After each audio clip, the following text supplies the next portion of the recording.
Hello. Welcome back everyone. Welcome to my channel Aqio Gaming. Today I am going to talk about Greninja. In this video we are going to go over all of Greninja's movesets, its attacks, the best attack combinations that work for it, the battle items and the held items, and finally we are going to take a look at some of the battle clips of Greninja.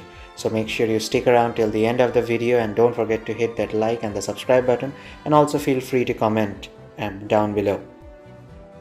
I've been playing with Greninja for quite some time now, and I get why the difficulty level says expert, because initially I was missing everything, mistiming everything, but once you get the hang of it, everything becomes smooth as butter. Greninja looks like a crossover between a frog and a ninja, and it has a pinkish scarf around its neck. Well, I'm pretty sure it's a scarf. It could also be a really long tongue. Greninja is an attacker type Pokemon, and oh boy, it can attack. You need 10 knockouts or more in a single match, Greninja is the Pokemon for you. You need 3 knockout streaks, Greninja can do it without even breaking a sweat. And with the right build and composition, you can probably take on an entire team of 5 Pokemon alone with Greninja. Now the description says that Greninja is a ranged attacker, but that's not absolutely true. Let me show you. The largest circle that you can see represents Greninja's attack radius for its ranged attacks. As you can see, it's attacking the wild Pokemon from a distance, but as soon as it gets really close to any enemy Pokemon, you can see a smaller circle that represents Greninja's attack radius for its melee attacks. So it can both carry out melee or ranged attacks. Let's take a quick look at Greninja's evolution progressions. Starting things off at level 1, we got Froakie, which evolves into Frogadier at level 5, and it really looks like a frog, and finally on hitting level 7 you get Greninja. Like all other enemy Pokemon, Greninja too has high DPS but very low endurance levels, so the idea from the very beginning is same as always: farm wild Pokemon, gather experience, and level up as quickly as possible. Let's get right down into the details of Greninja's attacks. At level 1, we get a choice between Bubble and Substitute. Bubble is a ranged attack and it basically shoots some bubbles towards the enemy Pokemon. It's a ranged attack and has a cooldown time of 9 seconds. When Bubble hits the enemy Pokemon, it not only deals damage to it but also reduces the movement speed of the enemy Pokemon, so it essentially also acts as a debuff.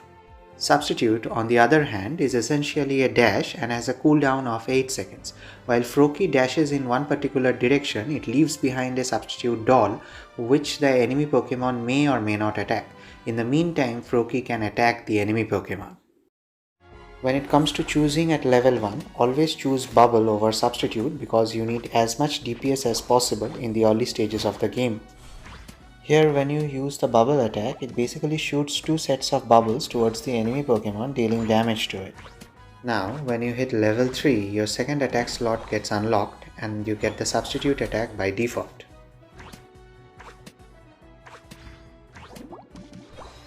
Now let's take a look at the substitute attack. As you can see, Froakie will move backward, creating a substitute doll, and the wild Pokemon is attacking the substitute doll while Froakie can attack the wild Pokemon. On reaching level 5, things start to get a bit complicated. Now you have to choose either between Double Team or Smokescreen. Double Team is essentially a dash attack and has a cooldown time of 9 seconds. In this attack, Greninja moves in one particular direction at the same time, creating 2 copies of itself. Now these illusions are not merely for distracting the enemy Pokemon, but they also attack the enemy Pokemon. At the same time, the real Greninja can also attack the enemy Pokemon. Double Team works really well while dodging the attacks of the enemy Pokemon, while it is also very useful in distracting the enemy Pokemon and to get away in tight situations. On reaching level 13, Double Team is upgraded to Double Team Plus, and simply this reduces the cooldown time of this move. Now coming to the other attack, that is Smokescreen. Now this attack is basically a buff and has a cooldown time of 13 seconds. Now this attack does 3 things simultaneously. First, it creates a ring of smoke around the enemy Pokemon while Greninja rolls away from the enemy Pokemon. Immediately after, Greninja starts sneaking around the enemy Pokemon and the enemy Pokemon finds it difficult to detect Greninja. Secondly, this attack also boosts the movement speed of Greninja, and finally, the next basic attack of Greninja is boosted while using the smokescreen attack. On upgrading to smokescreen plus at level 13, Greninja's attack gets boosted for a short duration while using the smokescreen. All in all, the smokescreen appears to be a great package, but it has its own cons. For instance, the sneak is a hit and a miss in most cases. For instance, sometimes the enemy Pokemon might not be able to detect Greninja, while in other cases it might be able to detect Greninja.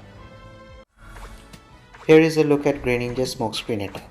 Even though the smokescreen is created and the wild Pokemon is still within the smokescreen, but they still are able to detect Greninja. That is why I prefer not to use smokescreen and always choose the other one. That is the double team attack. Here is a look at Greninja's double team attack. As soon as the attack is activated, it immediately creates 2 copies of Greninja.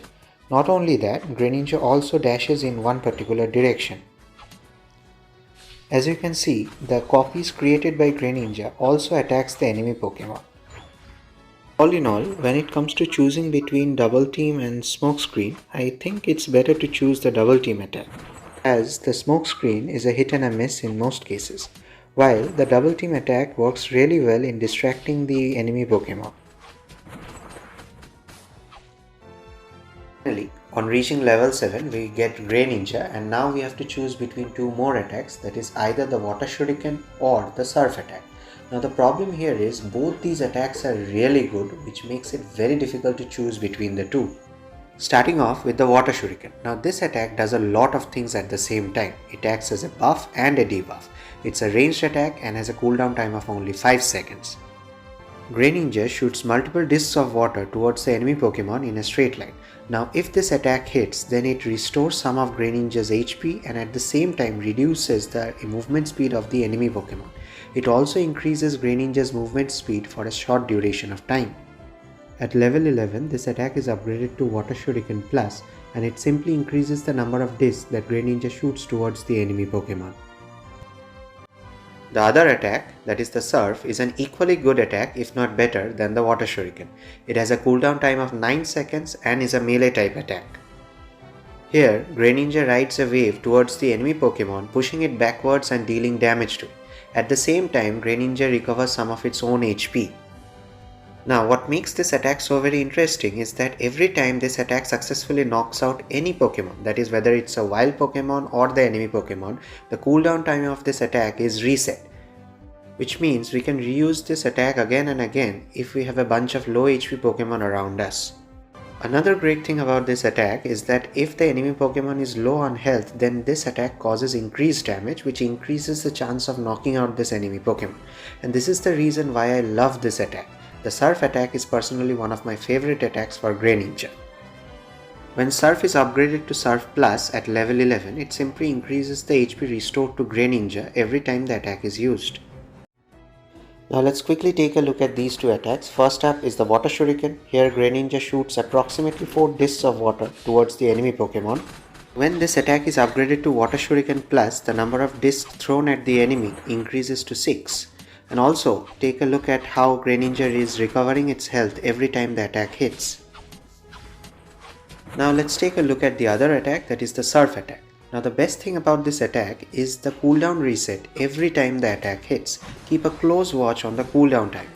You see, as soon as I take out the War Turtle, the cooldown timer is reset automatically. There you go. And here is the Surf attack in 3 quick successions. 1, 2, and 3. Finally, coming to the Unite move of Greninja, that is the Water Burst Shuriken. Now this is an area based attack and Greninja shoots a giant shuriken made of water towards the target area.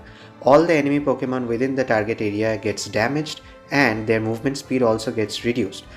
Also, we can make Greninja jump towards a designated direction at the end of the attack. Let's quickly take a look at Greninja's Unite move. As soon as it throws the Water Shuriken, it immediately lands on top of it. Then it can jump in any direction it wants. But the main problem with this attack is that it's very easy to mistime this attack, as you saw right there. Let's take another look at this attack. You will see as soon as Greninja throws the Unite move, it simply lands on top of it.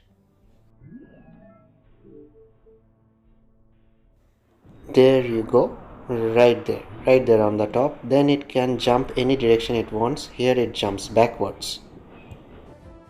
Coming to the battle items, now this is a matter of personal choice. I always like to use the X attack on most of the attacking type Pokemon as it amplifies the Pokemon's attacks and has a very short cooldown time of 40 seconds.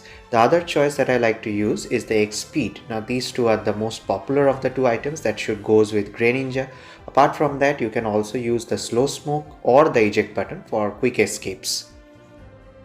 Coming to the held items, the first one is the muscle band. It increases both the attack and the basic attack speed of Greninja, and so you can't go without it. You have to pair the muscle band with Greninja. It's an absolute must. Moving on, the second held item that you can use is the scope lens. It's my top choice for the second held item. It increases the crit hit rate and the crit hit damage caused by Greninja. Another good choice for the second held item is the Shell Bell. It reduces the cooldown time of Greninja. Although Greninja does not have a special attack, but this can be used as an alternative to the scope lens. For the third held item, we can choose from a wide variety of options. For instance, the focus band is very good in making Greninja last longer in battles. Also, we can use the body barrier, or if we want to reuse the Unite move again and again, we can use the energy amplifier. So, here are my final thoughts on Greninja. First off, I always choose the double team attack over the smokescreen as I think it works much better in distracting the enemies. As for the second attack between the water shuriken and the surf, I am slightly more inclined towards the water shuriken. Even though the cooldown time reset of the surf makes it really cool, the water shuriken can cause immense damage to Pokemon running away in a straight line. For the battle item, I always choose the X attack, and for the held items, I choose the muscle band, the focus band and the scope lens. And here you get to see how Greninja single-handedly takes out 3 of the enemy Pokemon.